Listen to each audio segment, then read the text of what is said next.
Hi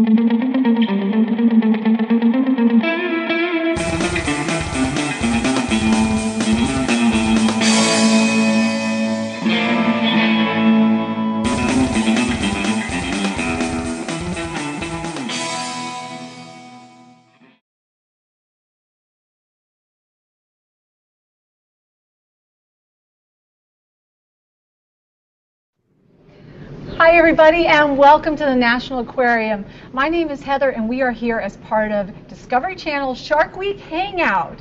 This is awesome. We are so excited that you are here with us. We have lots of folks, lots of questions. We want to talk about sharks, right? So my name's Heather. I'm here at the National Aquarium and I'm standing in front of the Indo-Pacific Blacktip Reef exhibit. And as you might guess, especially shark experts, you know we have blacktip reef sharks. We in fact have 20 of them. Now, I'm pretty brave, but you're the one that's going to go in the water later, right? Correct. So this is Holly. Holly, tell us a little bit about yourself. I'm Holly Bourbon, and I'm the curator of fishes here at the aquarium as well as the dive safety officer. And I'll be joining all of you, but underwater, to help answer questions. And we've newly introduced 20 blacktip reef sharks to our new blacktip reef exhibit. So it's going to be really exciting because I'll be underwater answering questions while Heather is interfacing here at the surface. Right, so I'm going to be just like you guys at home, living vicariously through Holly, and we'll get to ask her questions, which she's going to answer underwater. So if you want to participate and send us some of your questions, go ahead and do that on either our Twitter or Facebook feed, either through the Discovery Channel site or through the National Aquarium. We want to hear from you. We're going to have a lot of fun and find out all about sharks, find out what it's like to swim with them, and what it's like here at the National Aquarium in the brand new exhibit. But we also have a few special guests that are joining us. We have a number of folks at this Google Plus Hangout. We have tons of fans here who love sharks and care for them as much as we do. So I would like to give everybody who's on our Hangout a chance to say hello and say a little bit about yourself, maybe how you come to love sharks and why you're here as part of our Hangout. So we're going to first ask Doug. Hi, my name is Doug Dalton, and I'm a professional diver and videographer, and I'm just excited and honored to be part of this. Excited to do my part for shark conservation. Thank you, Doug. We are so glad you're here. We're going to have fun. We'd also like to hear from Justine. Hi. So I'm Hello. Justine. I go by iJustine online and I make videos. And for the past couple of years, we've been making Shark Week music video parodies to popular songs. So to be able to do this and actually interact, this is going to be so fun, and I can't wait to see it. All right, so little did you know you're going to be singing later. Oh, I am. Yeah. Excellent. Let's Baby, hear from, it's Shark Week. See? Well, we're happy to sing, dance, whatever, because we're so excited about sharks. We're so happy to be here. We'd love to hear from Dr. Kiki Sanford. Hi, I'm Dr. Kiki Sanford, and I'm a science communicator and scientist, and I love sharks. It was probably in college that I finally realized that Jaws was not the end-all, be-all tome of evidence about how sharks act, and so I learned a lot about how complex and amazing they are during my biology courses and many conversations with grad students as I was in school. And so I'm just really excited to be a part of this, and I can't wait to ask lots of questions. All right, we are ready for that, especially the questions from Matt, because Matt, you look like you have good questions. Hi, my name is Matt Myers. I've been a Shark Week fan for 26 years now, and over the past couple of years I've just been constantly bugging Discovery, hey, you should let a fan host rather than a celebrity, and thrown myself out there as that. So Matt for Shark Week host is what I go by on Facebook and Twitter, and I've got tons of questions and just can't wait to get to it. Really happy to be here. Well, we are so excited to have you, and a little bit jealous of the decor behind you. I see all kinds of shark stuff, shark shirt. So we're all in the right spirit to celebrate sharks because, of course, they have some really important roles in their ecosystems, and they also get a little bit of a bad rap sometimes. So we're going to talk all about that. First of all, we want to find out, what are you going to be doing tonight in the exhibit? Well, I will be wearing an underwater communication system mask that's called an OTS system, and it'll let me speak underwater and interface with Heather topside, as well as our Google Hangout group folks, to actually be able to interface with them and answer their questions as well. That's fantastic. I'm so jealous. I think after this I'm going to have to talk to you about getting my dive certification, because this is incredible to be able to talk to you, but still, I know we actually have some divers joining us with the Google Plus Hangout. Are any of you also fellow divers? I'm a diver. I'm a PADI dive master. Awesome. Yeah. So, I wish I was. I know. Me and my sister have been looking for a place that we could do that you don't have to be diver certified, and we can go in a cage. So that's our next kind of goal. Cage is good, but you need to be able to dive. Next time, I'll work on it. Agreed. So before you get in the water, we have a chance while you're able to breathe freely for us to ask you some questions. So I'm going to see if any of our Google Plus Hangout buddies have some questions for you. I'm going to start with Superfan Matt. Matt, do you have any questions for Holly before she gets in the water? Sure. I would just be interested in knowing about the difference in the health and lifespan of captive sharks versus live wild sharks. Well, as far as captive sharks, I'm trying to think of various ones I worked with. They can be fairly long-lived on exhibits, and that's just because they don't have the natural predators you'd find out in the wild. In the wild, there probably isn't as much evidence as there could be, just because of various fishing methods, but the sharks are actually aged by their rings in their cartilage. So sharks have varied anywhere from probably 20 to 30 years. It depends really on the species. That'll actually depend on the species as far as the longevity. I also wanted to point out to you, for those of you who are watching behind Holly, not only do we have black-tip reef sharks, which are in the exhibit below us right here, but you may have seen a slow-moving, rather large, awesome-looking shark. What was that behind you that just went by? You were actually looking in our Shark Alley's Atlantic Predators exhibit, and that exhibit has sand tiger sharks in it. So if I had to choose one of them, it was probably a sand tiger shark. Awesome. And surprisingly, right off the coast here, we're in Baltimore. They're not that far from us. Correct. They are actually also found in pups as far north as Massachusetts, but they are found in South Africa and in Australia as well. So not to say we weren't listening to you, but I saw a shark right behind you. I had to say something. So let's go to Dr. Kiki Sanford. Do you have any questions for Holly? Absolutely. As you're getting ready to go into the water with the sharks, what kind of considerations do you have as a diver for being in the water and interacting with the sharks, or getting them to completely ignore you?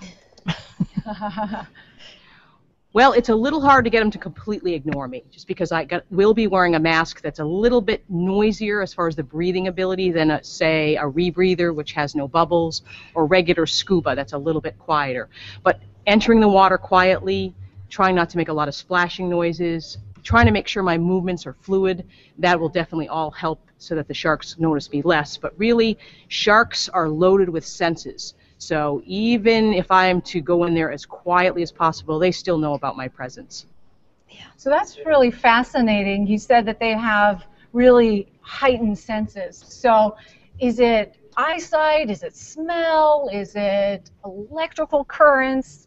Tell us a little bit about that. It's basically all of those senses. They've got great eyesight, great smell, as most people know, and they've got a lateral line system. They've got pores in their face called ampullae of Lorenzini, which are gel-filled pores. These also help in detecting electrical stimulus. So sharks really have the whole complement like we do as humans, but sort of almost turbo. They've got extra sensory organs. That makes a lot of sense, because sometimes the water that they're swimming in, although it's absolutely pristine clear here at the National Aquarium, may not always be so clear, right? So they need to use all those senses together to find their prey. Yes, that's correct. So I would love to hear from Justine. Justine, you look like you've got some questions. I do, and I actually asked my Twitter followers if they had any questions, and somebody has the same question that I have. Devonte is saying, how much experience is required before interacting? I mean, if we wanted to kind of do the same thing that you're doing, like, do you have to go to school? Do you have to have the diver's experience? I mean, what is the process to go through to become a diver? Okay, there are various ways of becoming a diver, but most people take a basic what's called an open water course. So you do need to be able to pass a swim test. You do have to have some comfort in the water. You need to go through that. But what you're seeing here is I'm what's considered an aquarist, even though I have the curator title. So I've spent years in the water working around the various animals in this exhibit, various fish in different capacities. So having a big comfort level, a real keen interest, and just a love of the animals. Lots of people love the animals, but again, you need to have sort of the whole complement, and being comfortable underwater, because we feed, we clean, we interact. It's sort of a whole package. And it's just a big desire, I think, is really what makes people good aquarists as well. Were you ever scared at all? I mean, was this something that you just had always wanted to do? No. I was actually pretty terrified of sharks when I was about 12. I saw Jaws. I'm going to try not to age myself here. But that really did make me very nervous, and I really was more on a pre-vet route to work with big farm animals. That was something I always wanted to do. But I grew up on the water, so I loved to swim, and when I was in school and college, I wound up doing an internship at the New England Aquarium in Boston, Mass., and that's where it just took off. I did one internship, and I did another one. I got certified to dive. It became a real passion for me at that point, and I got to work with big animals, but now sea turtles and sharks are definitely one of my favorites. That's awesome. These are great questions. Doug, what's your question for Holly? As a diver, we get to see the natural environment and get to see some of the things that happen to it. Can you speak a little bit, to what the average person who doesn't get to get in the water can do to help preserve that environment, and particularly help with the conservation effort for sharks and rays? Sure. I would say the first thing is educate yourselves. Folks coming to aquariums and zoos and places that showcase these animals is super important, because when you don't, people tend to learn to love something when they understand it better. That's certainly what happened with me. But every day you can help in conservation efforts, whether it's you use reusable cloth bags at the grocery store, you eat sustainably, you eat locally, join a farm type of share. You basically, like, I bike to work because I'm in a great location, so I help to cut down on use of gas and that kind of thing. So there's little things you can do every day. Conserving water is a huge one that you can do every day that really adds to a giant big effort that everyone collectively, when they do it, can really have an impact. Great, thanks. That's great, and I'm sure a lot of you guys are doing things at home that directly or indirectly help with sharks and all the other animals that share that ecosystem. And sometimes it seems like those small things that we do don't make a huge difference, but with everybody out there watching, everybody who's here, it really can make a difference. So it's important to know there's tons of shark lovers out there, and there's lots of nature lovers out there.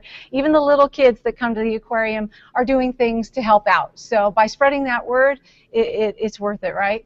I also want to go back and see if there's any more questions before you go in the water. I know we have some people on Twitter and Facebook, and we're going to get to you guys right now. The first question we have is from Carrie Thompson via Facebook. There have been several recent shark sightings off the coast of Cape Cod. What can we be doing to raise awareness about the importance of defending and protecting these sharks? Okay, the species that's actually being seen off of Cape Cod are the great whites, and they're there because there's a seal population that's a healthy one that the sharks are attracted to. And as many of you know, great whites love seals. It's a big bang for the buck as far as what they like to eat.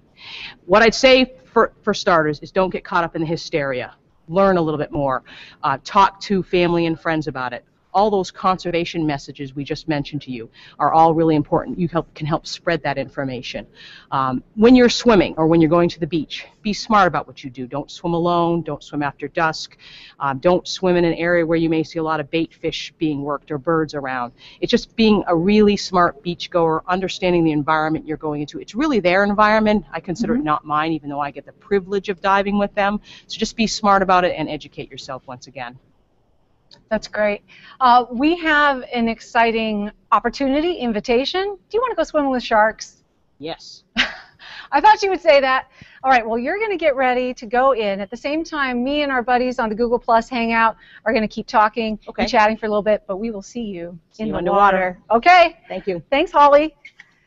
So we wanted to tell you a little bit about the exhibit here at the National Aquarium because we're super excited about it, not only because we love sharks and the coral reefs that they call home, but it's also because it's a brand new exhibit for us. So you might be wondering, where did these animals come from? We have almost 600 animals in the exhibit. Well, they weren't born here. They were actually born in the waters near Australia. So how did they get from Australia all the way to National Aquarium in Baltimore? It takes a lot of people and a lot of coordination. The commonality is we all love sharks and these animals, so we want to do it with the greatest of care. So one of the first things we do is we partner with a collector that is actually in Australia. So Cairns Marine helped us by carefully and sustainably getting these fish and the sharks from their native waters. After that point, they got on an airplane. Now, I wasn't with them, but they got on an airplane, went all the way from Australia to Los Angeles. From Los Angeles, they were checked by some of our partners and our buddies to make sure their water quality was still good, they looked good, and they were healthy. After that, they went from Los Angeles all the way over to Dulles. And at that point, the National Aquarium staff picked them up in trucks and huge, gigantic tubs that were 8 feet wide and 5 feet deep.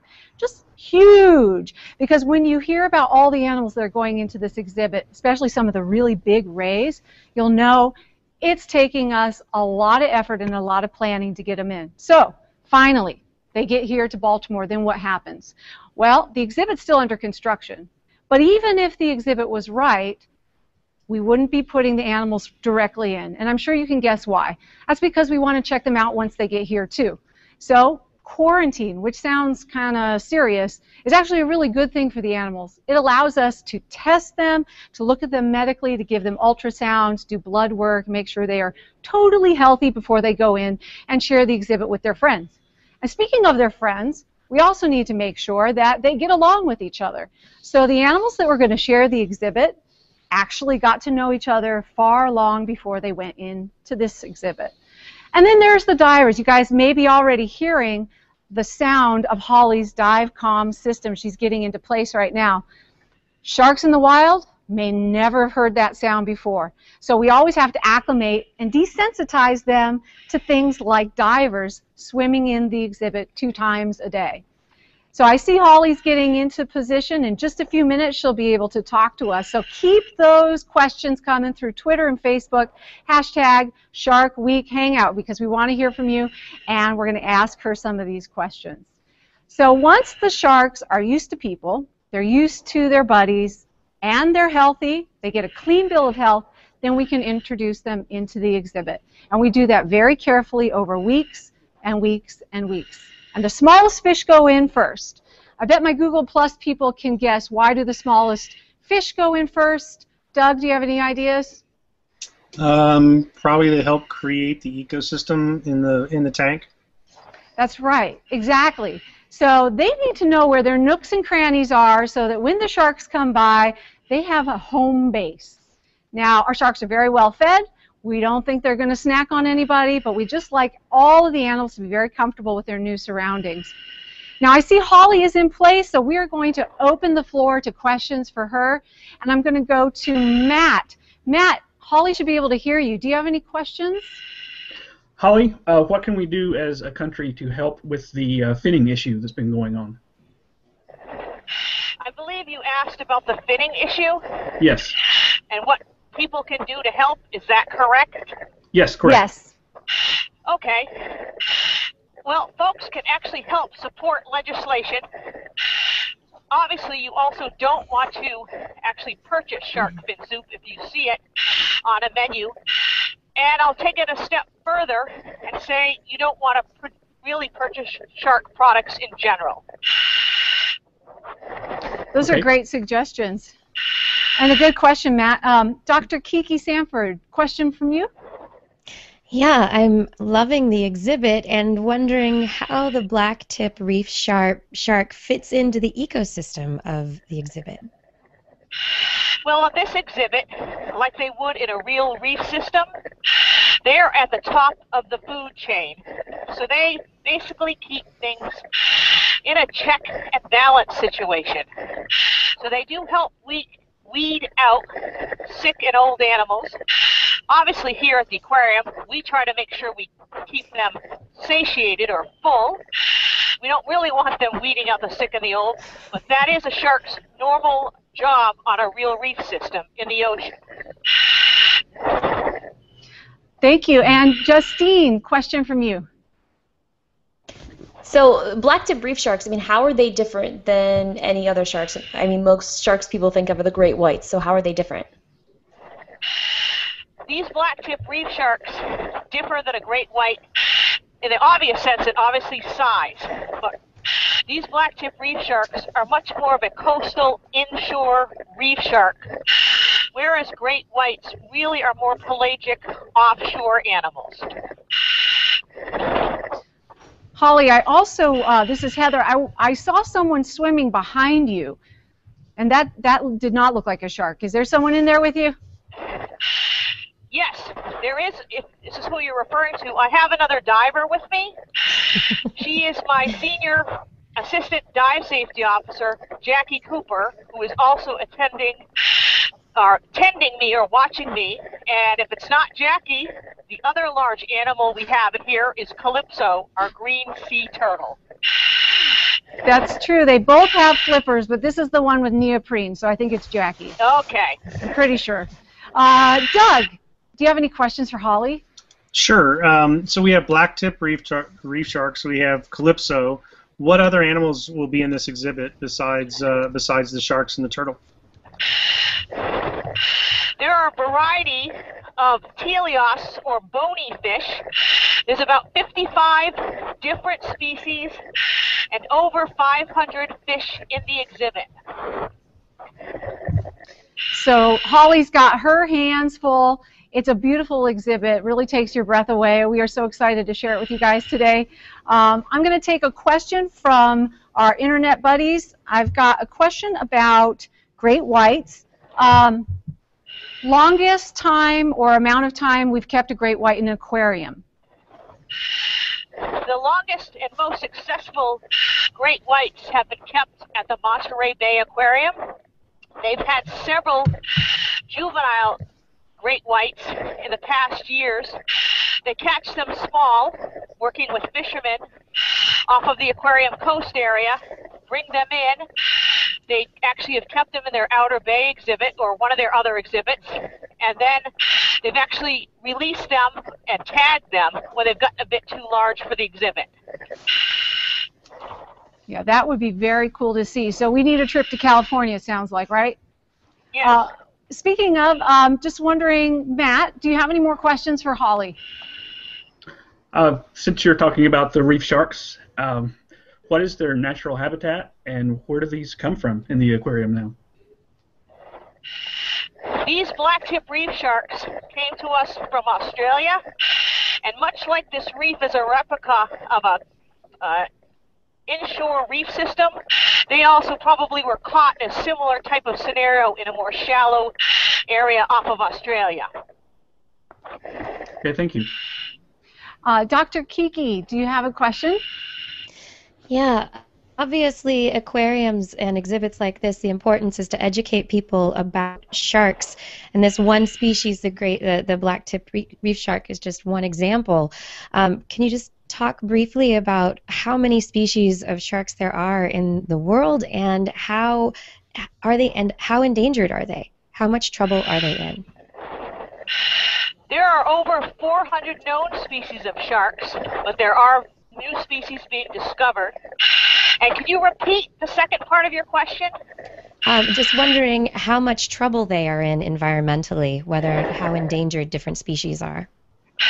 Environmentally, many of these species are in great trouble due to fishing, habitat degradation, and other types of things, but really finning is a big primary cause. And as you folks know, we also like to eat shark, and sharks are used for many products. So unfortunately, many stock numbers of sharks are at lows that are, considered threatened.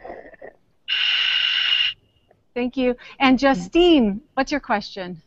So, I mean, speaking about them being endangered, and I mean, what happens if all the sharks do go away? I mean, how does that affect all of us personally? Well, personally, it affects us greatly as the health of our oceans rely on sharks. They're needed in this check and balance system I mentioned earlier. They're really vital to a healthy diversity reef system as well as offshore areas. It's absolutely true. That's why it's so important for all of us who love sharks to share that with all of our buddies. Doug, do you have a question? Yeah. So as a diver, with new divers getting in the water who might be a little nervous about being in the water with sharks, what would you say on a dive briefing to put people's minds at ease and get them comfortable with the idea of being in the water with sharks and experiencing that? Well, what I usually have told folks is that I've always considered it a very big privilege for me to be able to dive with sharks. Obviously, you want to be cautious when you're diving with sharks. Again, you want to pick appropriate species to be in the water with.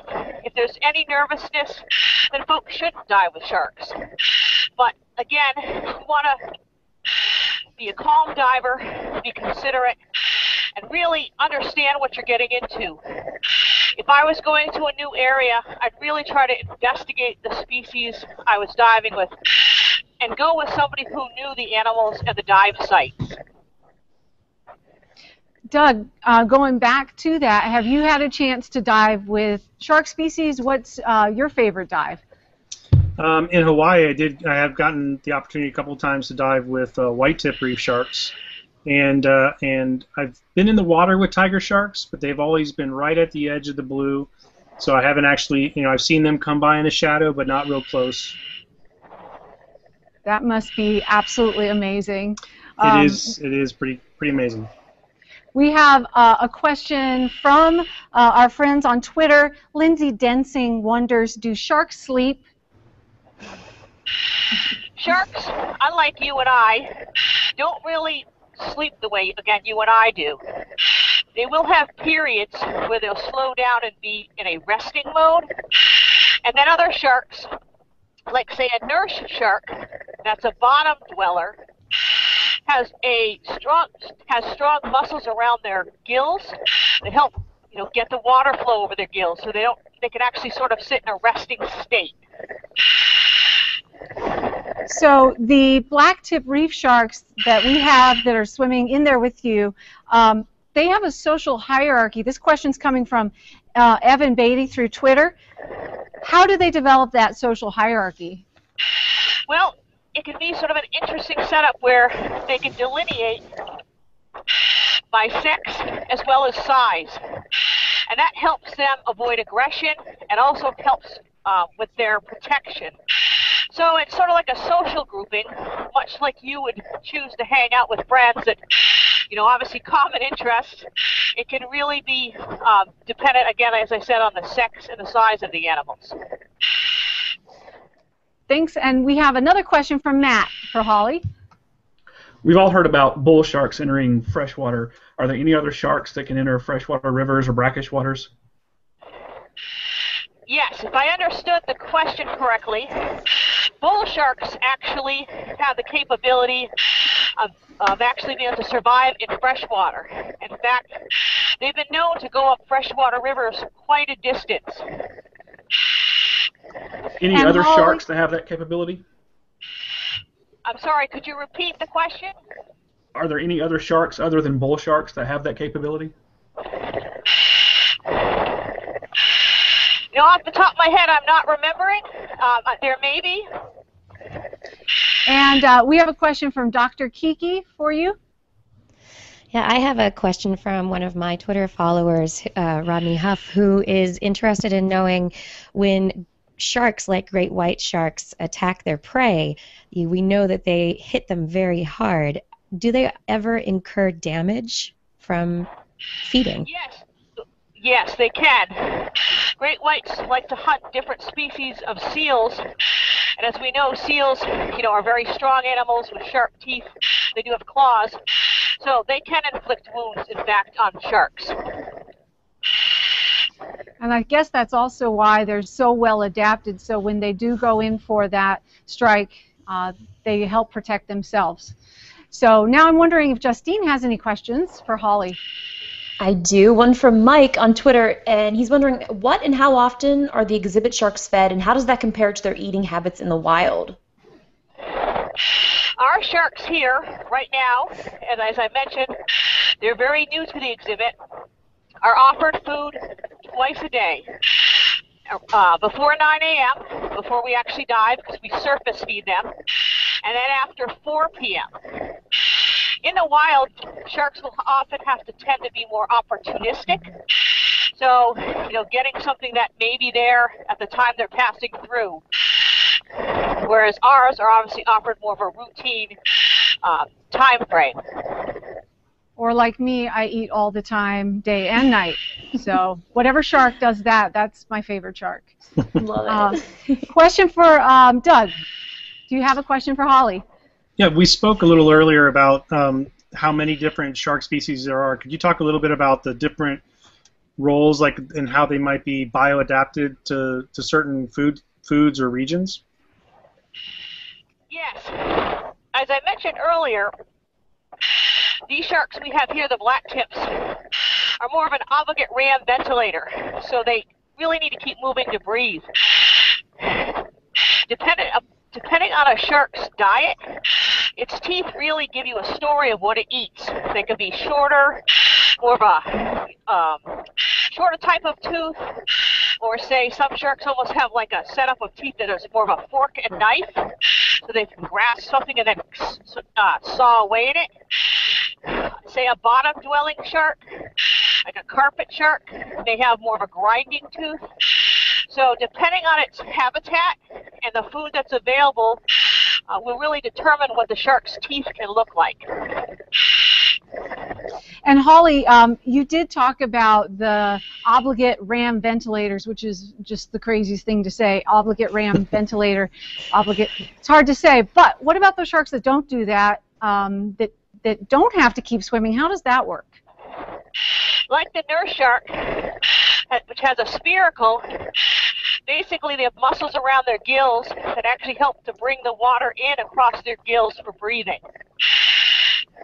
So I'm guessing that might help them because they do live in a different water column. So they're going to be hanging out where their prey is, and therefore they want to be eating on the bottom. Here's another question from Jared off of Facebook. Is there a vegetarian shark? That's a very good question, but there's not. All sharks are really carnivorous, or more meat or other, obviously, fish eaters. So I'm guessing the food that we feed in our exhibit is going to be all meat. Yes. We offer, currently with the black tip sharks, shrimp, squid, cut up mackerel or herring. We usually try to give some kind of a variety. And then we do offer our sharks vitamins as well. Gotcha. I want to let everybody know at home and also our Google Plus Hangout buddies that we're going to be going live with Sharks After Dark with Discovery Channel Shark Week in just a little bit, in a few moments. So Holly, you're going to be hearing some new voices and be able to share all of your passion and your answers about sharks with another audience. So everybody hold on. We're going to have a really fun time connecting with Sharks After Dark in just a minute. Holly, what do you see swimming around you right now? I'm sorry, could you ask that again? What do you see swimming around you now? Well, I see some triggerfish, surgeonfish, damselfish, anthias, sea breams, a whole variety of surgeonfish. Fantastic. Whole variety. So just like the real ecosystem, I know that you are excited to be in there, and we wish we could all be in there. How warm is the water right now? It's about 78 to 79 degrees Fahrenheit. And that's pretty typical of what they would normally be in, right? It could be possibly a little bit warmer, maybe the low 80s. So that sounds pretty comfy and nice.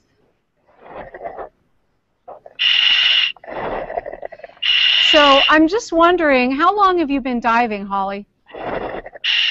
Let's see. Probably over 25 years. I have to think about my age. That's why I hesitated. Since I've been 18, and that's all I'm going to say. Okay. That sounds good. Well, we all know neoprene is slimming. We're considering all adopting it as our uniform, right? I want to walk around in neoprene just because I get all sorts of different questions. It's a little bit more cool, I guess. How is it? How are the sharks behaving compared to how they normally behave? Because you're in the exhibit with them right now. Any difference? Well, the black-tipped shark's favorite area of this exhibit is across the way from our deep dive.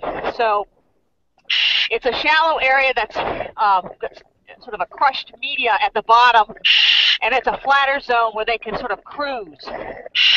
Typically when we're in the exhibit, especially now that I have this mask on and there's lots of bubbles, they will spend their time in that area because they can school and move together as a group.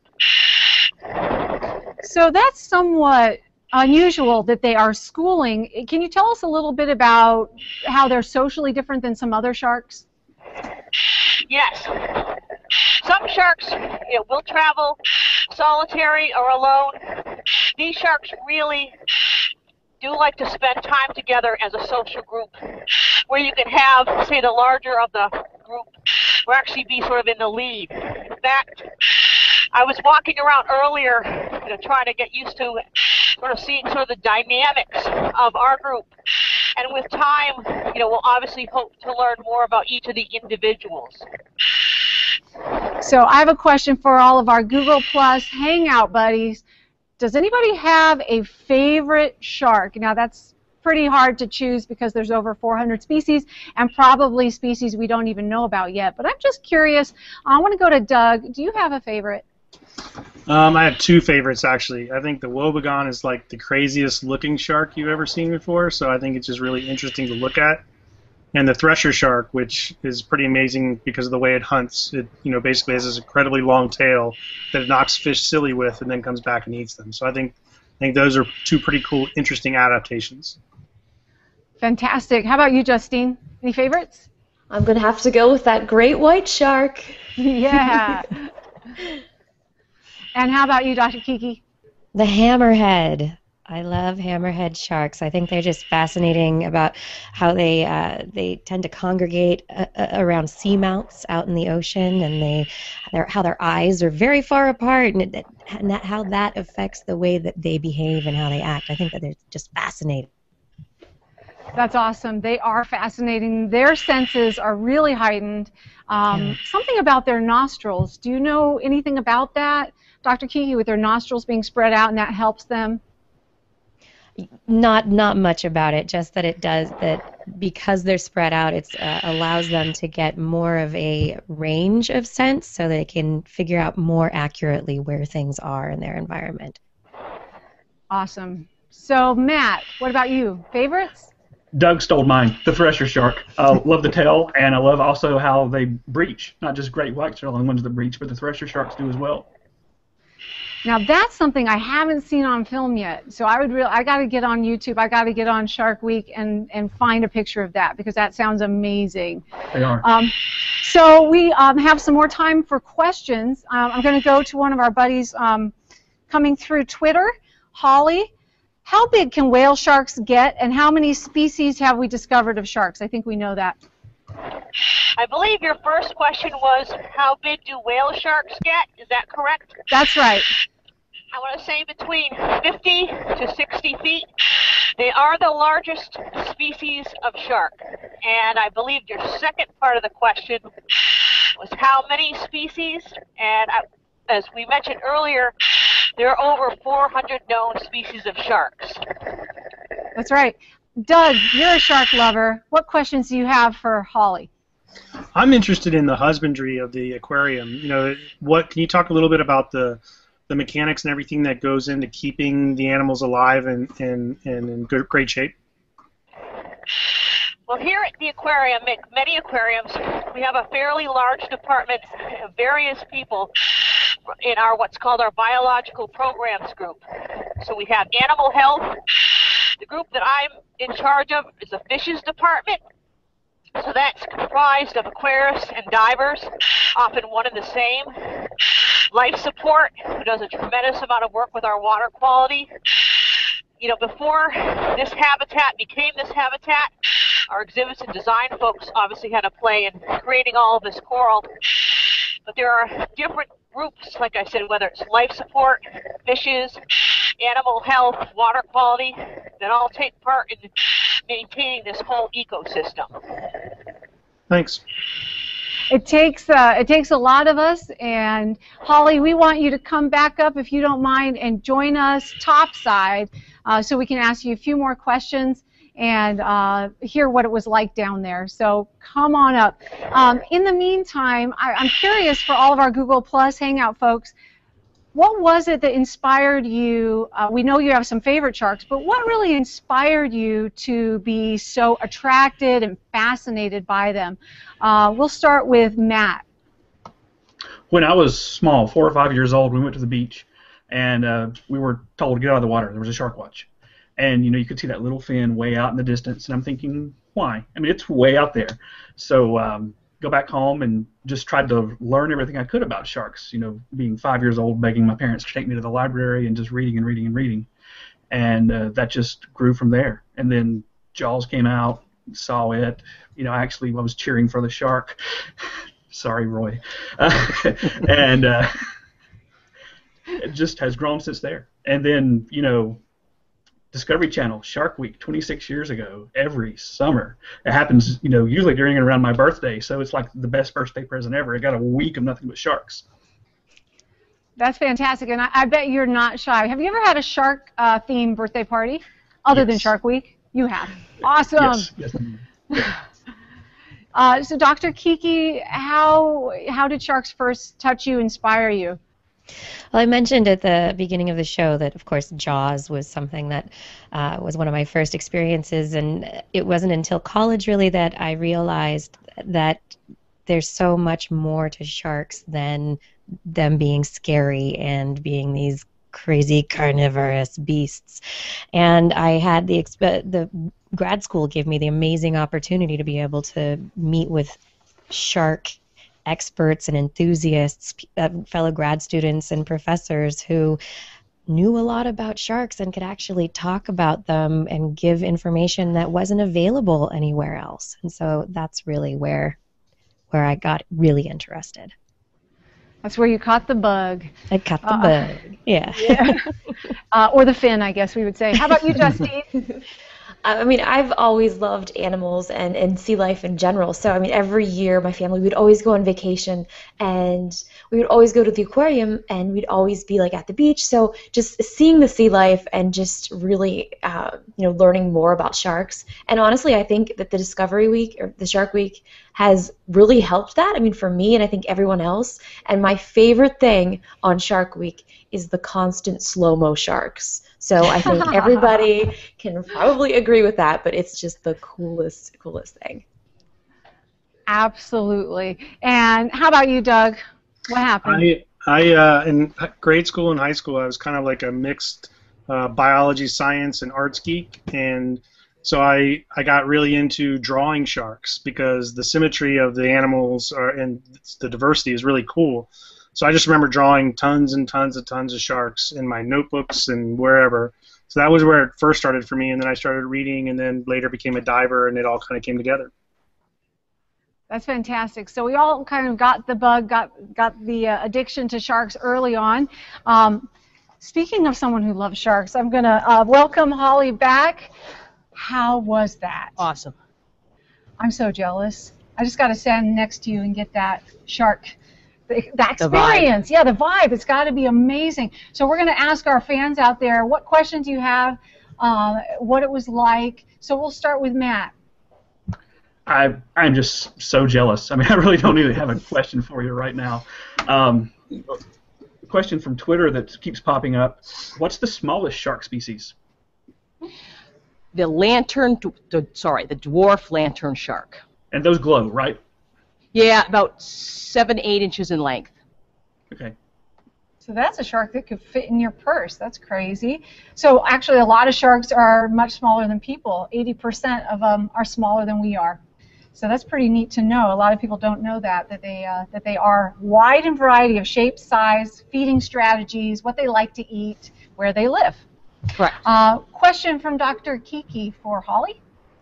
Yeah, so in the environment with the blacktip reef sharks, you're making this their home and they're going to be living there. Are you hoping that they will breed and reproduce and that you'll have more blacktip reef sharks that will eventually populate the aquarium that you'll also be able to send elsewhere? The answer to that is definitely yes, and we do anticipate that they will breed, but this exhibit is limiting in size, so we will try to work with other aquariums and institutions to field out some of those offspring. And we also have another question here. I'm wondering, what is the best location to swim with sharks? This comes from Adrian Adams off of Facebook. We all want to be you, that's why. Well, the best place for me is obviously the aquarium, but it actually depends on the kind of environment you want to be in, because there are lots of places you can go to dive with sharks or swim with sharks. So that's a tough one for me to answer. I got a chance to dive with some sharks in the Galapagos, which is unbelievable, not just for the sharks, but the diversity of animal life and where I was. So it's a hard one for me to give one clear answer to. Sure. Justine, what's your question? So now, once you have these sharks in captivity, is there any way, or has there ever been a time that you'd had to re-release them back into the wild? That's typically not, from an aquarium standpoint, it's really not a good idea to necessarily release animals back into the environment. Basically, when we bring animals in, we put them in quarantine so that we're trying not to introduce parasites to our existing animals. When an animal's in captivity, it does learn to feed, obviously, from a captive perspective, and also we could potentially introduce things back into the environment. Thank you. And Doug, what's your question? We talked a little bit earlier about the schooling behavior, and that made me start thinking about the fact that sharks actually communicate with their body language, or many species do. Could you talk a little bit about that and what type of behavior someone might experience with a wild shark or see in the tank that they might be able to say, oh, that's the shark communicating either to other fish or the other sharks? Yeah, what you'd see is potentially body postures, arching. You'll see, I want to say it's almost, I don't want to necessarily call it aggressive, but there's been definitely studies done on sharks and the different posturing they can actually do if they're feeling threatened or other types of behaviors depending on the circumstance. Great, thanks. We have a question here from Marcy on Facebook. It says, besides humans eating sharks, which we've learned that does happen, and sharks eating humans, are they good for anything else? Well, sharks' most important role is going to be in the environment, alive. They are, again, as we've mentioned many times now, they are key in the whole ecosystem as far as being your check and balance animal. They've been used in various forms, cosmetics, the oils from their livers, in pet foods. They're obviously their shark skin for souvenirs, but really, again, their most vital role is in the environment. Sort of a follow-up question to that from Minecrafter001 via Twitter. How many sharks are killed each month or year? How does that affect us? I believe the figures, it's over 73 million, or it's even more than that. Mm-hmm. It's daily. I can't remember the figure off the top of my head, but it's many more than sharks ever kill humans. That's probably one of the most important messages, is we kill a lot more of them, whether it's finning or fishing or in the various different uses we have for them. So, is there ever been a great white near our coast here in Baltimore? I'm hesitating for a moment because I'm giving it some thought. I've recently moved from Massachusetts, and there definitely have been some seen in Massachusetts in recent years. I want to say a little bit closer. One was seen in the last couple months in the news. There was a report of one that was seen, and it obviously had a lot of newsworthy press around it. So we have a question here from @Chase45661, Twitter. Have there been records of great whites in the Arctic or the Antarctic waters?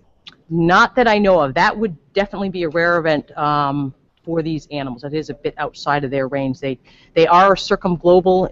You find them all over the place, but I think that is exceeding their limits. But I'm I'm not sure of all the literature that's out there on that. Well, we do know sharks are found everywhere and that we really do rely on them to keep the oceans healthy for all the animals that we love and the animals that share those habitats. We want to also tell you that unfortunately we're at the end of our Shark Week Hangout. We want to say thank you to absolutely everyone who's joined us at home and all of our Hangout buddies. Goodbye, everybody, and thank you so much for joining us at the National Aquarium today. Bye, everyone. Bye, everyone. Thanks. Happy Shark Week. Awesome.